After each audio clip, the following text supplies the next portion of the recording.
guys, and welcome to another episode of Truth Talk with Wendi. I cannot tell you how excited I am today to have our special guest. This is Chris Legg. He is not only my very good friend, he is my counselor, my sanity, the one who Jim sends me to when he's heard enough. He's like, have you talked to Chris about this yet? And I'm like, no, I'll put that on the list. It's been an interesting journey. Yeah. But you have many, many hats. These are the hats you play to me, although you have played more hats than that. But I think it's very interesting because he is also the pastor at South Spring Baptist Church, right, which is a great church here. It used to be First Baptist South, which is when I first met you. Right. And you and I talked when I got into ministry through No Hungry Children. Right. And very supportive, very on board, just, had the same heart. And I think God used that to bring us together.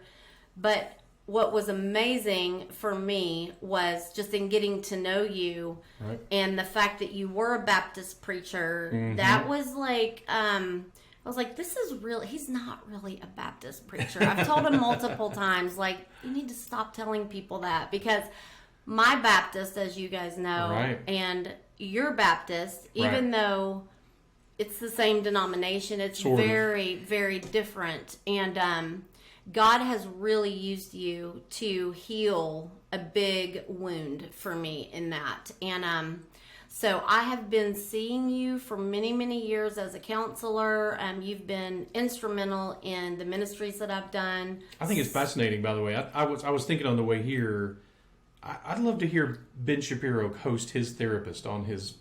Like, I want to hear who else has their counselor on their podcast. But do you think, that's a wild. I mean, does Ben have a counselor sometimes? I don't know. He probably needs one. Sometimes I think I'm like the only one on the planet that even really needs a counselor who's been counseling for this That's certainly long. not true. That's certainly I not know. true. I do think that sometimes. Yeah. But then I hear other people talk about it, and then I'm like, okay, well, there's other people that need help too. Yes. But sometimes it's funny because when I go in and you're like, okay, what are we talking about today? Sometimes I'm like, I don't know, like everything's good. Like do I have to have a problem to come in here? Because I really do. I love just the healing part of, number one, you're a very safe man that loves God and has my best interest at heart. So that alone sets you in a category of not very many, right?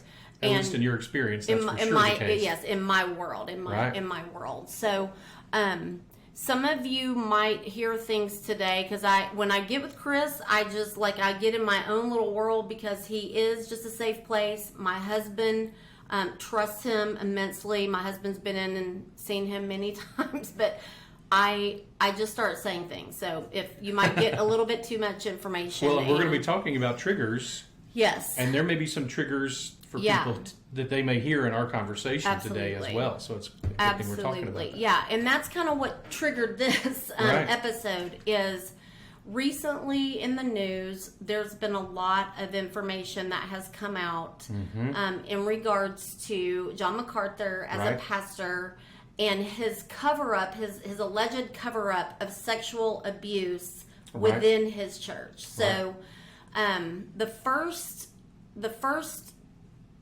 story or article that I read, it was not triggering to me, and I don't know why. It did not trigger me the same. The second one, I that's why I came and talked to you about it, because I thought my head was going to pop off, and I felt so horrible that I reacted that way and was so down on myself because I thought I needed to be further along than this. How in the world can I be helping other girls and talking to people about, recovering from sexual abuse? And then what in the, where did that come from? Shame on you, Wendi. And I went into this place that then I showed up in your office and I'm like, what is going on? Why did that happen to me? Why do you think that happened? Okay, so do you remember, let me give a couple of resources real quick for people to check out. Years ago, I don't remember when it was written, there was a book called The Wounded Heart by Dan Allender. Okay. And it was kind of the first to, not the first, but in many ways the first that was accessible to people that talked about the consequences of childhood abuse and how that follows people through their whole life. Right. And how they can be blindsided by it, and how they can suddenly something they thought they were totally past hits again. And more recently, probably the big book on this is The Body Keeps the Score by Bessel van der Kolk. I want to say the name correctly. And we'll put links to that in the show notes. And those are both great books for engaging with. We really do have, when we face significant trauma, especially during our developmental years. Yes. It doesn't just go away. I mean, we've talked about that. Grieving isn't, you don't get over a grief. You just get used to it. And that was new for me. Like this to me was not like grief. Like to me, no one died, so that's in my head. It's like when you told me I had PTSD, right. I had to go get another opinion because I'm like, okay, well, he's not a real doctor, so he doesn't really know. Right. And I've never even held a gun or shot a gun, so I can't have PTSD. Like that's for soldiers. That's what I thought. Like when you told me, that was many years ago. Yes. But the actual doctor said, yes, that is a definite positive diagnosis. Yeah, exactly. So I'm like, dadgum, But anyway, okay. So. Oh, yeah. You would, anyone who had the experiences you did as a child would have, it would not be, probably not humanly possible to not have symptoms from the trauma, which is that post-traumatic stress disorder, is that the stressors you felt are going to create consequences for you, even as an adult. In your marriage, in your parenting, in the way you do ministry, and it's all going to be there. Right. The nasty habit, I think, sometimes one of the things, and I could see this being the case. Even what you said a second ago. What a great phrase, by the way. Shame on you, Wendy. Right. As if yes. that would be. I know that one by heart. Exactly. I'm trying to find it in the Bible real quick. Yeah, it's 2 Wendi chapter 4. Yeah, no. Yeah, exactly. Yeah. No, that whole idea that we would say I shouldn't be having these consequences. I shouldn't be having these responses. But we want to divide all that out. Like somehow, wait, now Chris, are you saying that I'm doing this ministry because of my trauma, or am I doing it because of the Holy Spirit led me to do it? And our natural tendency is we always want to divide those out. Yeah. And that's not how we really are as humans. We're fully integrated. We're body, soul, spirit, emotions, gut, instincts. I mean, we're all of that meshed into a big ball. And that ball rolls through life picking up grief. It's sticky on the outside, and it rolls through life picking up grief. And we'll never get over a grief. I think I use this picture with you that when we face a trauma, a grief just means the emotion that comes with a normal we don't like, a new normal we don't like, or a new experience we don't like. And so when we face a new reality and it's not the one we want, the emotion that comes with that is grief. Yeah. It can be tiny. We all have tiny little griefs. You go to a restaurant and they got fries and you didn't. Right. You have a little grief, like I should have gotten fries, right? As a normal, and I don't like it. They have fries, I don't have fries. Right. We do hundreds of those a day. There's the bigger ones, like I bought a car and it turned out to be a lemon, or I bought a house and it had problems with it, or whatever. Those are material things. Right, exactly. Right. They can be relational. You can get rid of the car and get a new car. Yeah, that's right. You don't have that grief anymore. Right. Until the next car. Is a lemon. People think they're going to solve it that way. Yeah. And it's usually not the actual problem. But in your case, or in the case of when we face trauma as children, and most of us face some trauma, some of us face extreme levels of trauma, like you did. And I know that's always uncomfortable for me to talk about that that with you. But that's the case. And so when anyone who faces trauma, when they experience that, something that reminds them of that. Mm-hmm. So I tell people, it's like if you lost your arm in a car accident. Yeah. You don't ever get over losing your arm. You just get used to it. Right. You learn to do all the things with one arm. Right. And so that's not easy. It's not fun. It doesn't ever mean you didn't wish you didn't have the other arm. Right. It just means, well, that's the new normal. Time to move on with life and get used to that. Learn how to live with that. And when we face extreme trauma, extreme grief, things the way it shouldn't be, injustice, abuse, especially when it's serially for years and years, and from people who are supposed to be the most trusted, our pastors, our parents, our whatever, especially when that goes together, then there's going to be a lot of things later that are going to re-trigger that. And the longer and deeper it's embedded, and we can be past it, and then it hits again. Or something new.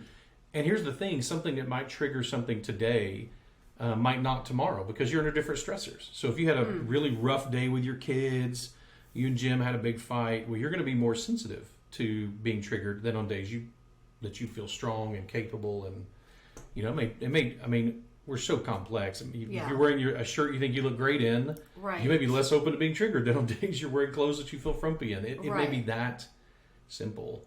But in this case, I was curious. So the first story about, like, what you heard there, the first story and the second, what was different between the two stories? Do you remember? Well, yeah, the first story, the big thing was that he called out a woman and asked her publicly to, repent of her sin for leaving her husband, who, in his testimony, he did not know was being abusive. So that's the big thing. Okay, so we find out years later he did know. She took it to him, and he wasn't just being physically abusive to her and the kids, but he was sexually abusive to the kids, but that came out later. Okay. The physical abuse was what she went to him with. And you didn't have much, hearing that part of it, that didn't create as much trauma but for he's in prison today. He's in prison today because he got even for the sexual abuse. So he's acknowledged it all. And then once he got to prison, John MacArthur literally started supporting him, like monthly, like with money. He started this guy started a prison ministry with John MacArthur material and stuff. And so my brain goes immediately to, oh, well, he used that to get into the prisons, and so that's why he's shaming this woman, and he still has not apologized to her. It's this big thing, but I feel removed from that. I feel bad for their children because that's the part. I have been hit by a guy before, but I've never been in an abusive relationship. Right. Somebody hits me, that's the last time they're going to see me. So right. I don't struggle with that like I know some girls do. But the kids I did feel sorry for. The next story, the girl's name was Wendi. Okay, this is the same Wendi. Okay. No, yes. This is story 2. The story 2. Okay. So that was the first story that I just told you. Yes. So I didn't get triggered. That I felt sad, but I did not get triggered. The second story, and I was having a good day. I remember because that's what I was having a great day, and it was at night, and I started reading, and the more I read, the more and so Jim finally he's paused whatever game he's watching. He's like, what's wrong? I'm like, I am about to lose my mind. He's like, well, then just shut off your iPad. I'm like, oh no, this is a long article. So the longer I got into it, that's when he started clearing the children out of the room, and then I had to get up and go in my bedroom because I was losing my mind. But it was like, okay, her name was Wendi. She, her dad was on staff with MacArthur, so they called him a pastor. Okay. She told her best friend, actually her best friend came to spend the night, is from my understanding. Her best friend came to spend the night, and the dad came in the room. So the Wendi had already told her, we have to wear all our clothes to bed. we're not, they went to bed fully dressed because she was afraid this was going to happen. That Dad would act out. So, yes. So the dad, all of this, came to be. She told the best friend told her dad. The dad that was told went and approached the abuser. Okay. He according to this dad, he admitted to it and agreed to go talk to John MacArthur about it. So the three of them, now you got the abuser, John MacArthur, and the dad, and the best friend's dad. Okay. And in that meeting, apparently, he confessed to John MacArthur. So that's the story. That is also why Wendi believed after the meeting, when the best friend's dad told her, John MacArthur is going to handle all this. He's going to get your dad help and all of this stuff. So that was what they were led to believe, which never happened, apparently. But Wendi thought it did. She's very young. Mm-hmm. So the guy stayed on staff 3 more years. How you, as a pastor, keep a man like that on your staff, I don't understand that. That's problem number 1. Okay. But then he was removed because he got caught kissing one of the other staff members, a female staff member, and he was married. Okay, so completely inappropriate, but they fired him then. Okay, but then, as in pure Baptist fashion, my Baptist fashion, they move him down the street 8 miles to another Baptist church where he was there forever. And then I think he eventually ended up like not very far from where John MacArthur's college is. So, and MacArthur's been, like denying this and then supporting this other guy in prison. And these are two separate guys. Two separate guys. Wow. But it looks like he's kind of like either covering up or just still promoting these people that he's well aware of. So I think for me, number one is a second story. So now I'm seeing a pattern. But number two, she told her brother. She had two brothers. She told one brother, just like me. I told one brother. It took a while to tell the other one. And nobody was really helping her. So when in 2003, she went to John MacArthur to get help, and he denied ever even knowing that there was any problem. So she is devastated because she held John MacArthur up on this, pedestal, as so many people do, as I did with my dad. You did, right. And so I just think the more I read, I just was like, oh, and it was all in the same exact time frame of what was happening to me. So I really, I just felt like this lady Didn't you have several people reach out to you, assuming the story was about you? Well, then the very next day, okay, so the article comes out. Julie Roys wrote the article. Okay. The next day, Beth Moore tweets an excerpt from the article. The tweet says by Beth Moore, and this was back a few days ago, looks like back in April 20th. I knew that what he was doing didn't feel right, scratched out person recalled, but I also knew that he was a, quote, godly man. He taught, quote, home, something in the church, and so I just couldn't reconcile the two.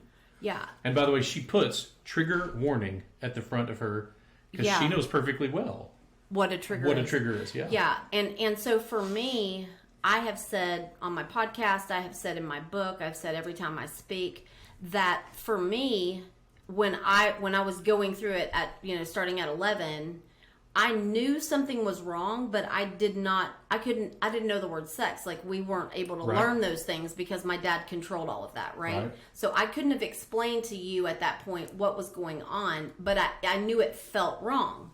Right. But then I look at, there's two people in this scenario. Right. There's me and my dad, and from my perspective, there's God, and then there's my dad. So it clearly, if something's wrong, it can't be my dad. Like, I can't put those two things together in the same sentence.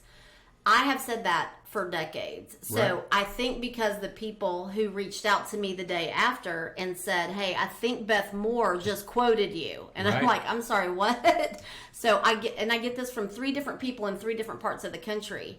So yeah, the story was very similar. Right.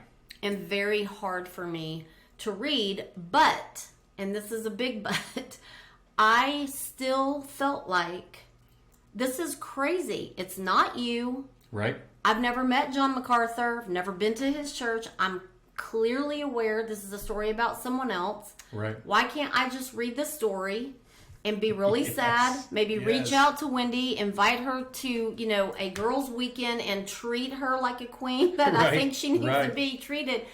Why can't that just be my reaction? Like, why did I literally, and I think I told you this because you said, did you kill anybody? And I'm like, no. Like, if looks could have killed, I might have. But no. But I told you, I wanted to get in my car, drive to California, sit and wait for that man so he could not avoid me. And I was going to look him in the eye and say, I don't know what your problem is. I was going to let him have it, Yeah. But I don't know. Like, that, it just makes me so, like, ashamed of myself that I cannot read a story. And I remember, too, when I very, very first, I don't know if I've ever told you this, but when I was very first told that my crazy story, that God had a meaning for it, like there was a reason that he didn't stop it, right? Okay. And part of that was me being able to help other girls. Right. One of the things they said was, you're going to have to get to the point, though, where you can hear what they're saying without wanting to put someone on a cross, whoever it was. Right. So I've really strived, is that the right word? Yep. Strived to get to that place, because I have heard, I mean, I'm not a counselor, but in what I do, I've heard a lot. Right. Absolutely. And I've never reacted like this, ever. Mm-hmm. This pushed a button that I did not know was still attached to anything. Yeah. And I think it kind of shocked you that I was shocked that I got triggered. Yeah, that's a good way of saying it. That you are still caught off guard that you would be triggered. Mm-hmm. That's what's impressive to me. But I think that's common. I don't. That's not impressive to me in that, like, wow, Wendi. It's more in this, like, oh yes, because it is the messages that come with childhood abuse, especially childhood sexual abuse. I mean, how many times have I in counseling said something to somebody like, one of the first times I got blindsided by it was asking somebody, well, what do you want? And I was asking about something totally just all off the charts. I don't remember what it was. It had nothing to do with the abuse of a woman who had been abused as a child. And she's now in a marriage that's was a pretty good marriage or whatever. And I said, and she was talking about something in the marriage counseling. And I said, well, what do you want? Why don't you tell him what you want? And she just went blank on me. I was like, I think I lost you there for a second. What's the story? What's going on? And she said, what I want has nothing to do with reality. Right. I mean, that's not reality. What difference does it make what I want? And so it was even though in the moment she could sometimes verbalize something, but when she had to stop and think about it, the world is a place where I don't get what I want. Right. So I don't ask for what if I got what I want, I wouldn't have been abused all those years ago. Like exactly. My dad would have stopped when I told him to stop, or I would have this, or I would have gotten away, or I would have, or an adult would have stepped in and taken care of this, or someone would have helped. There's this whole line of I don't get what I want. That's not. It's not a thing. I get this. Maybe some people have that. Right. I'm not one of them. Yeah.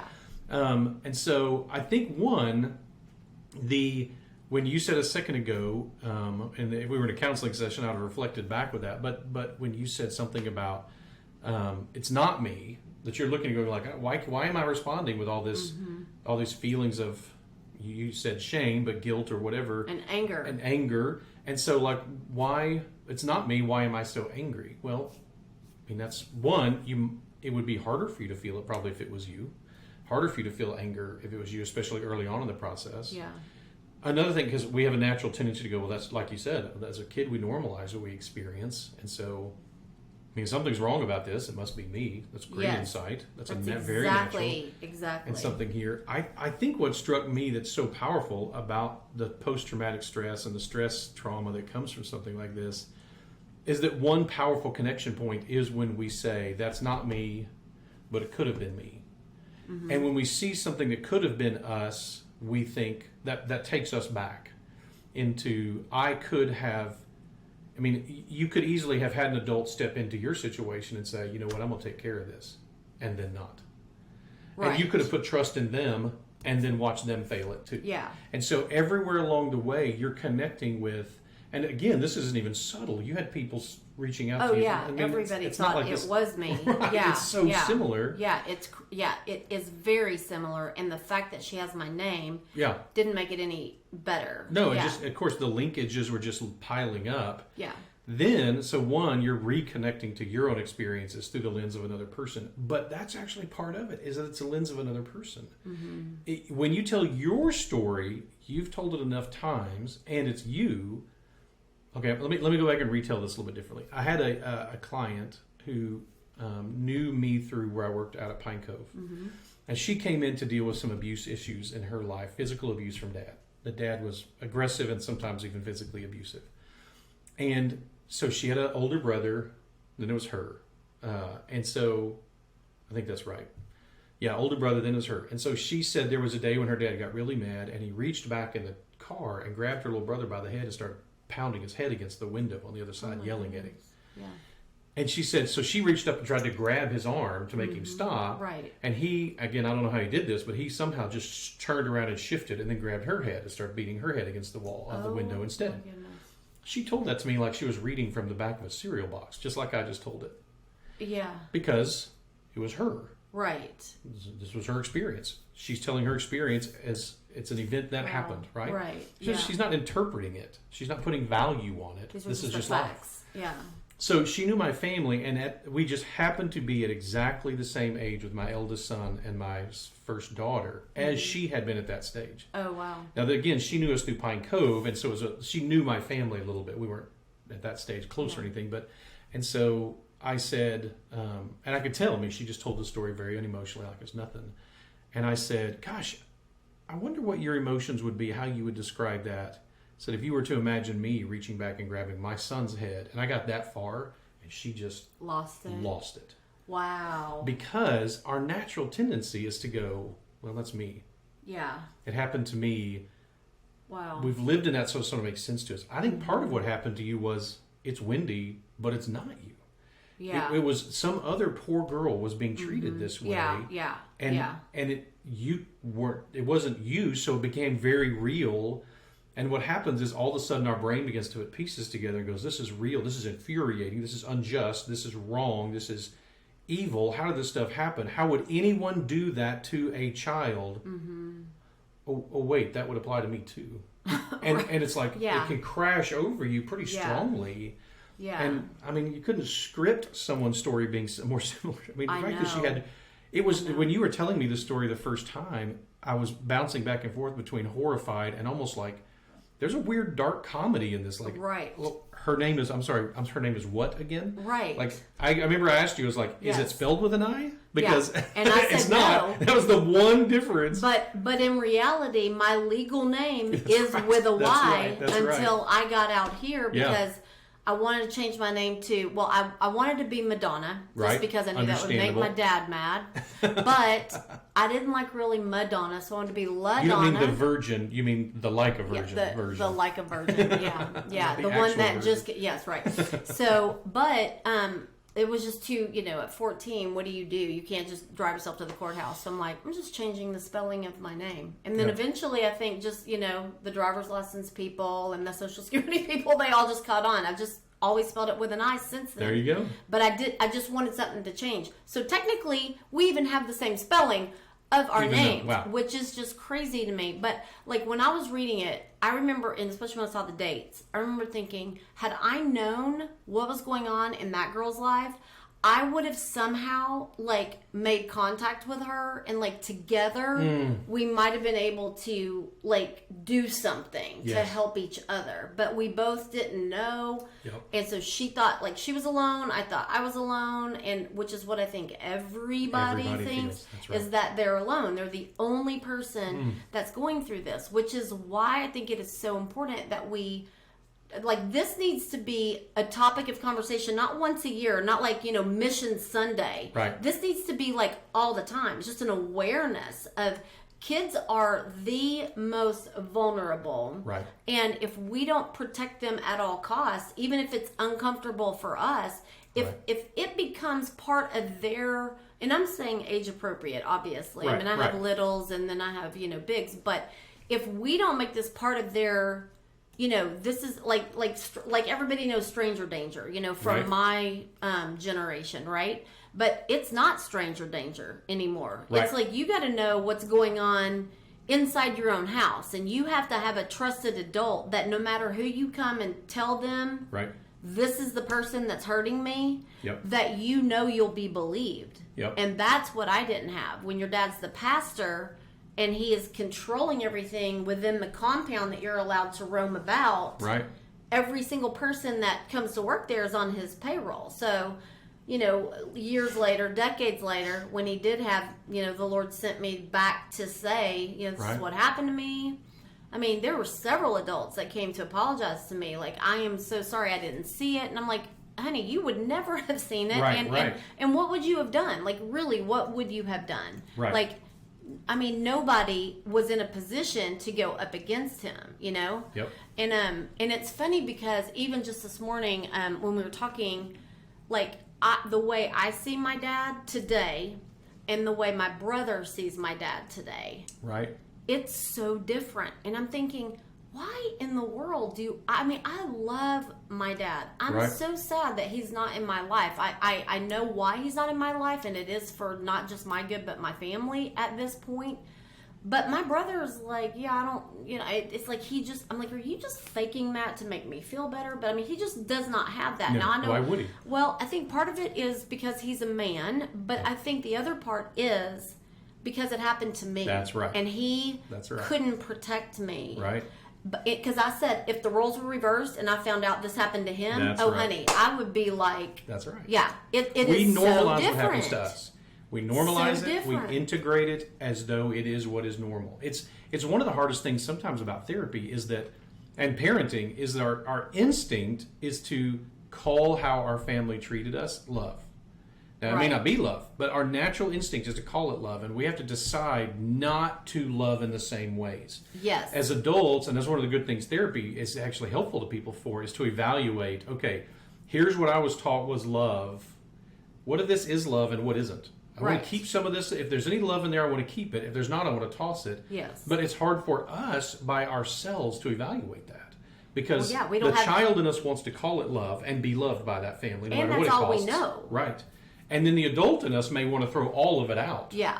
And neither of those is the healthy. That's the podcast. I think I told you about that. We do at that church, the reconstructing faith. It's a lot of times people. I think the reason we lose a lot of people from the faith when they become an adult is because they're not rejecting Jesus. They're rejecting their parents. Oh wow. And they're rejecting the horrible people their parents were, or the dysfunctional people, or just the junky marriage they had, or whatever. And they're going, I don't want any part of that. And if that's Jesus, I don't want him. Yeah. And so we tell people all the time, like that's like a construction show where they move that bus and all that's left is a pile of rubble. Like, I think you left a step out. Like, you're not supposed to build something. Yeah. It's okay to tear it down. Yeah, it's okay to tear it down. Make it better. But you build something in its place. Okay, so back to that trigger thing. So anything can trigger people. And what you're doing is the trigger is causing the back part of our brain to respond as though to a threat. And so something makes our back part of our brain, the reptilian part of our brain, the limbic system, the emotions, all the raw, just... Is that the fight or flight, all of that, right. Okay. And so something triggers that, and it creates emotions in us that don't make sense to the frontal part of our brain. Our frontal lobe goes, it's not me. Right. Why am I feeling scared and angry and hurt right now? Like, I'm fine. I'm in a nice house with a good family, and why am I freaked out? Well, the back of your brain isn't that smart. And so the back of your brain is going, listen, all I know is I'm afraid and I'm scared, and so that's what you're going to feel for a while. Deal with it. Yeah. And so there's a lot of ways to if that's a pattern in someone's life, they usually do need counseling on how to calm down the back part of their brain, how to chill themselves out. In fact, I've learned a new one. I'll tell you real quick, because one of your girls might be useful for this. We're using this with our son. When he floods with emotions, we just started this a few days ago. We did an emotions training for our teenagers and families at the church the other day. And so here was one of them, is that she said, she goes, think about something you're really stressed about right now. Like, think through it. And then she goes, okay, now find 5 blue things in the room. Blue? Uh-huh. Okay. And so we started looking around, like, okay, there's, bling there, and there's, okay, I found 5. And I looked up and I was like, we're all in a group, and I was like, found 5. And she goes, you weren't stressed while you were counting. You're right, I wasn't. Because the frontal lobe, counting and calling things out, taxonomizing, putting things in categories, is a frontal lobe issue. That's why I'm OCD. That's why you tell me I count everything. Yes, that's probably you calming yourself down and disconnecting from your back brain to try to make yourself less panicked and to feel less afraid. Because I do that all day long. Yeah, you do. All day long. Yeah, it's exhausting. I can't imagine how you do it. I would be exhausted all day long. Yeah. I count by 7s. I count everything by 7s. It is literally the weirdest thing. Yeah, I have to, if I'm brushing my hair, like just getting ready for today, I had to brush in 7s. Yeah, that's strict. That's straight up OCD. Well, it's interesting because, just recently we lost Naomi Judd, right, and we found out just this morning that she actually did commit suicide. Yeah. And I love the Judds. I don't know anything, or I did not know anything about them till a couple of days ago, and started watching some docuseries on her. I'm sure you have been digging in. Yes, I'm digging. Yes, I'm researching. The force of nature. But, yes. I should have worn my shirt, Force of Nature. That's I right. got a whole shirt. Anyway, I I loved, because every time I'd see her publicly, she would always reference either the Lord or some scripture or something. So I didn't know that about her. So I was kind of surprised to see that, the original announcement just said we have lost our mom to mental health. Illness, that's right. So I'm like, okay, I'm not really sure what that means, but it sounds to me like suicide. Mean that, yeah, almost. And then they confirmed that today. So in watching this docuseries, and she was, in the docuseries, she was 65. So it was 11 years ago. She died at 76. So I'm just thinking, as I'm listening to her, she is saying everything that are the thoughts that are in my mind. Right. Like, so she was sexually molested. Her first memory is of being sexually molested by a family member. Her father left her. Her mother was incapable, did not know how to love her. Just cold. Like she said, I don't ever remember hearing my mom say, I love you. It just never happened. So that's how she kind of, because she didn't learn, she had issues with Winona, which is what this whole docuseries kind of is, reflecting. And it's got a happy ending, so everybody should watch it. But it was so scary for me to think, of course, they find this family secret where another, her grandfather killed himself in front of the kids, and it's just like a nightmare. So she's having to tell Winona in this docuseries, this is your family history. This is our DNA. And she's been public for years, decades, about her own depression. And I just think that the whole mental health stigma is such, I am learning so much. You and I talked a while back about this 3-week funk that I, went into, that I did not even know what it was. And I do believe that needs to be its own podcast where you and I talk about that, because I'm still processing that God showed up in a miraculous way. And the reason I think it's what David calls the valley of the shadow of death. Yes. From an emotional, he literally was in valleys with death around, but figuratively, emotionally, that's what that is. But it scared me. Yeah, sure. Because it got to be too much for Naomi. And I'm thinking, okay, how do any of us, because when you get in that place, there's no way. She lived on 500 acres with, Winona lived in one house, Ashley lived in the other house. How do you, you clearly have a plan and you're going to execute it, and you mean business if you decide to kill yourself. How does somebody pull themselves out of that before they get to that place? Because I can totally relate to how she got there, but she's a woman of faith, right? Right. And so I'm thinking, as far as we know, right? Yeah, you know the scriptures, the Lord, I just am okay, if you can't change your past, you can't escape, and like we talked about, it's the gift that keeps on giving. It's in everything we think, we see, we perceive, it's in our perception of others, like you told me, I've got a scary, a group of scary people, and if somebody's in that group, there's nothing they can do to get out. They're just, that's what I think of them. So how does somebody recognize that sign and say, okay, this is not reality. I need to do something. And maybe have, I told you, I'm coming up with a code word because I didn't want to tell anybody, because I had shame. I had so much shame in this 3 weeks. I didn't want people to know I was feeling this way. Right.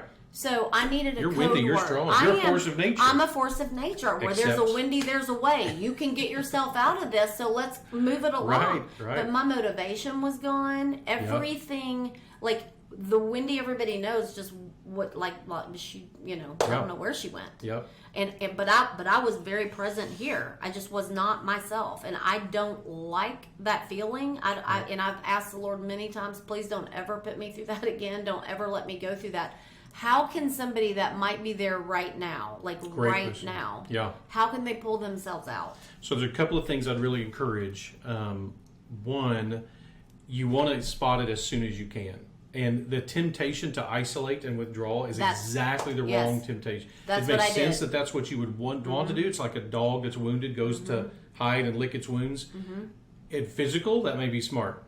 Probably not physical either. But when it comes to emotional issues, any mental illness or depression or anxiety, the exact opposite. We have to fight that. And so the sooner you can reach out, the better. And so if you're 50% of the way there, then at 50% and you recognize it, like, oh, I'm on the path towards that, start reaching out then. Creating things that you can look forward to. Because when we become dangerous to ourselves, I had a gentleman whose father committed suicide, and he was a big advocate for mental health issues and stuff.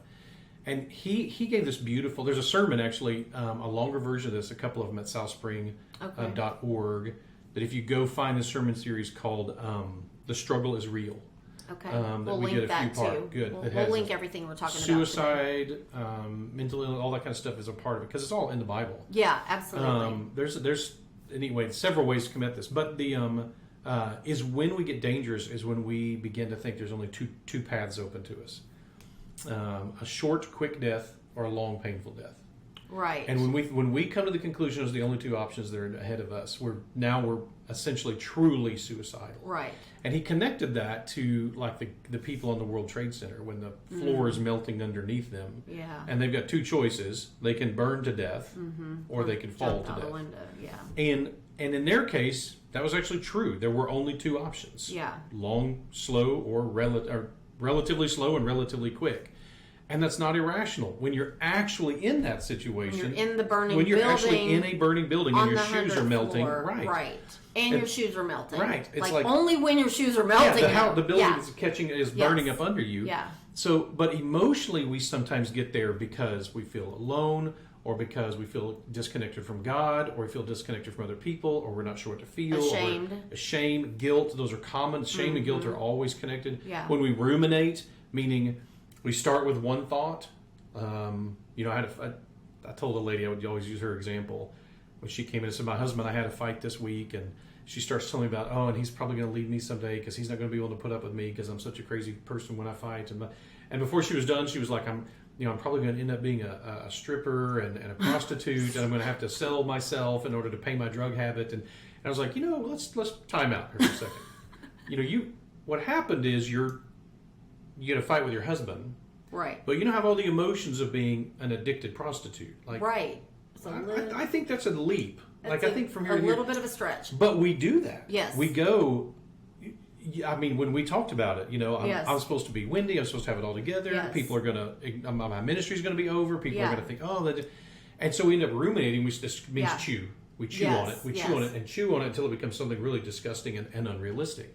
And we're having that conversation. I think I'm having it with myself. Yeah. But I think who it really is the enemy is feeding that. Absolutely. And it's not really, because I would not ever tell myself that. I mean, in my right mind, I would never tell myself some of the things that I told myself in this, what I call the pit. Right. But man, when you're in the pit and you're starting to have those conversations with yourself, you have to really wonder, who is it that exactly. Like I said, it's all a big mishmash. Mm-hmm. What is the role of the enemy in our life and our own psychological issues? And I think the Bible says it's all a big ball of, some of this is an enemy. But if I was an enemy, I would hit. If you're an anxious person and I was your enemy, I'd hit you where you're anxious. Right. So it's not like those are independent; those are connected. Right. And so that's absolutely going on. All of that is going on. And one of the most important things is to reach out. Now, here's one of the wild ones is to consider, and this is a little unorthodox, but I've worked with lots of suicidal clients over the years, and what I'm looking for is those two. Have they narrowed it down to two choices? Right. I can stay around, but then I'll be a drain to my family because they don't really love me anyway, or they wish I was gone. Their life would be easier on them if I was gone. So they have all this long, slow, horrible death option. Right. Or this quick, or I could end it now. I know they'd be sad, but at least they wouldn't have to, and they have all that language. Right, exactly. Mm-hmm. So they've got those two options: long, slow, horrible, short, quick. And I will then, I know this is unorthodox, not only do it in a counseling setting, right? Is I would then say, what's something you're really afraid to do? Like, what's something you've always been afraid to do? You'd be amazed how often one of the answers is skydiving. I don't know what that is, but very often people will be like, I'll be afraid to skydive. I'm like, skydiving. It's fabulous. That's so cool. Yeah. And so I will say, like they go, I'm afraid to go skydiving. I'm like, seems like it's time. I mean, what's the worst that can happen? Your parachute doesn't open? I mean, you're on the verge of committing suicide anyway. Seems like now would be when you would go skydiving. Exactly. Like you want to go skydiving. What are you going to do? I mean, what do you got to lose, right? Right, yeah. And I go, how about this? Have you ever been on a mission trip? well, yeah, man, I thought about that. Here's what I think. I think you buy a one-way ticket to Saudi Arabia, and you go stand on a street corner on a street in Saudi Arabia and start telling people about Jesus. I mean, they'll kill you. I mean, if death is your goal, let's make it a good one. And that will be a fast one. Now, exactly. Yeah. Hopefully. Right. Yeah. Now, obviously, I'm not hoping any of those things necessarily happen. Right. But what happens is the minute I do that, and they go, I guess I could go skydiving. Now there's 3 choices. Oh, okay. Long, slow death, quick death, skydiving. Yeah, and I could go be a missionary. Chance of death. Yeah, exactly. I might die. Yeah. But there's a third option, and that's what I want them to see. Yes. And then they go, I guess I could go to Saudi Arabia. I mean, I had never thought about doing that. And so what I start doing is we start talking through how many options are there really? Right. Ever thought about, you know what I'm really afraid of is I've always wanted to run a marathon, but I'm afraid to do it. Seems like it's time. Exactly. Let's get that out. Let's check that box before you end your own life. Now, the truth is, once people see, there's 5, there's 10, there's 15,000 options. Right. Now they're not very suicidal. Right. And so part of it is realizing God has not narrowed our choices down to 2. Yeah. He has this massive gamut of options for us that we can live out. And that's why it's an abundant life. Yes, are some of them going to be painful? Of course some of them are going to be painful. We see that all through Scripture. I mean, David may have coined the term depression. There's a psalm that he uses a Hebrew word that means to describe his emotions, which actually means pressed in. Down. Yeah, pressed in. And so it's like depressed, the same word. Yeah. And so it's a yes, there are people out there going to be feeling that. And I got to comment on one thing when it comes to triggers too, because sometimes this really gets people, is when it doesn't make sense. And you've referenced that a couple of times today. I've heard it many times from you and many other people that the trauma, sometimes the biggest part of the trauma is when it doesn't make sense. I've worked with soldiers who have been responsible for the deaths of hundreds of people. Mm-hmm. But there will be one death that doesn't make sense to them, and that's what they're stuck on. Mm. Why? And for children, a real common one, children who faced abuse is, why didn't anyone help me? Yeah. Why didn't anyone step in? Why did this? And the problem is you're trying to apply a rational question to irrational craziness. When you go, why would a man abuse his own daughter? Yeah. And that makes no sense. There must be something wrong with the daughter. Well, yeah. That's the natural temptation, is to think that. And but you recognize, or there's something very, very broken about someone who knows better. I mean, this comes out to be true about that MacArthur covered up for someone who abused children. Mm-hmm. He knows better. Yeah. There's no excuse for that. I mean, it's not... we're actually going to do, you'll appreciate, we're doing our staff retreat next week. Yes. For our church. And one of the things we had planned to do, and I didn't know this until after, so after you and I talked, I talked to the woman who's in charge of that side of our ministry, all that side of our ministry, and I said, we'd already planned on doing 2 hours of abuse prevention training to our staff, which we always do. Yes. And so I said, here's what I want you to do. I want to draw out this thing that happened, that allegedly has happened at MacArthur's church. You have a lead pastor, you've got a person who reports, you've got this, and draw it out, and then hand over to the staff like, okay, you have a blank sheet of paper in front of you. What happens next? What should happen next? What's going to happen next? At South Spring, what's going to happen next? Yeah, that's so she great. She had already planned to do that before I said it to her. She was like, oh, I've heard that story, and I was going to use that exact account to do that. And so... That is so great. And so it's a... so that's going to be part of our... And it's very open. In fact, there's anybody out there who's listening who doesn't feel like their church has a really good plan for dealing with issues like this and that kind of stuff, just reach out to South Spring. We will give you all of our materials. Absolutely. We've got all types of stuff prepared to do that in order to keep people safe. When I was talking to you early on, before I would ever even come visit your church, I remember saying, okay, well, how do you know, because I don't live very far from the church, and so my phone pings every time a sexual predator moves within 50 miles of here, right? So I'm like, okay, what if one of these guys shows up at your church? You're like, oh, we have a whole program for that. That's exactly right. And here's what we do, and blah, blah, blah, blah, blah. And I'm like, who are you? I'm like, you are really not a Baptist preacher. I'm like, you have got to stop telling people that, But it's because most pastors, or I won't say most, a lot of pastors, what I hear from them is, I don't want to open up this can of worms. Yep. I'm like, are you kidding me? There's worms crawling all through the sanctuary because people are coming to church because they feel like I feel. Right. Now, in my situation, my damage came from the church, and Right. it's been very hard. I mean, you and I've talked about it. You know, when I meet a pastor, they start off way down below Yes. zero, Yes. and they have to work their way up, right? Yeah. Like I can't even hardly focus on the sermon because I'm like, okay, who are they molesting? What are they lying about? Right. You know, Absolutely. I mean, it's very, very hard. So my journey has just even been. I think it's been God's grace in my life that I even want a relationship with Him. I mean, because so many Absolutely people don't want anything to do with God. And for some reason, I just was never mad at Him, didn't blame Him. I didn't understand why He didn't stop it. Right. Asked for I my still don't. pillar of salt multiple times. Yep. I'm like, remember that old lady that got the pillar of salt? You could have just turned him into a pillar of salt. Yep. And all this could have been done. But, it wasn't His plan. And then, now I'm working on how do I then trust Him with my kids because... Right. I didn't like His plan for me. So Right. I need to be able to weigh in on His plan for my children. And if that's part of it, we need to talk. And, Yes, I mean, God you know what I'm forbid. saying? Yes. Yeah, I have so many, things that and it's like you said, it's in every single thing we do. That's just the parenting part of it. Right. But even in relationships, you and I have, like sometimes when I'll text you and then like you'll send me like one word back and then I'm like, okay, did I upset you? And you're Yes. like, I am not mad in any way, blah, blah, blah. Yeah. And it's like, but it's because That's your instinct. And there's very few people that I let get in. I Right. have, this part of people, Mm-hmm. and I have this part of people, and then I have a few that can get right here. And once somebody's here, I'll protect those people. Like, those are the people I die on the hill for. Right. So I'm very cautious about those relationships. And Of course. And like, you've been hurt before. yes. Even in those. Yep, right. it So happens. it's it's very scary. But like even Naomi Judd on that series, she was 65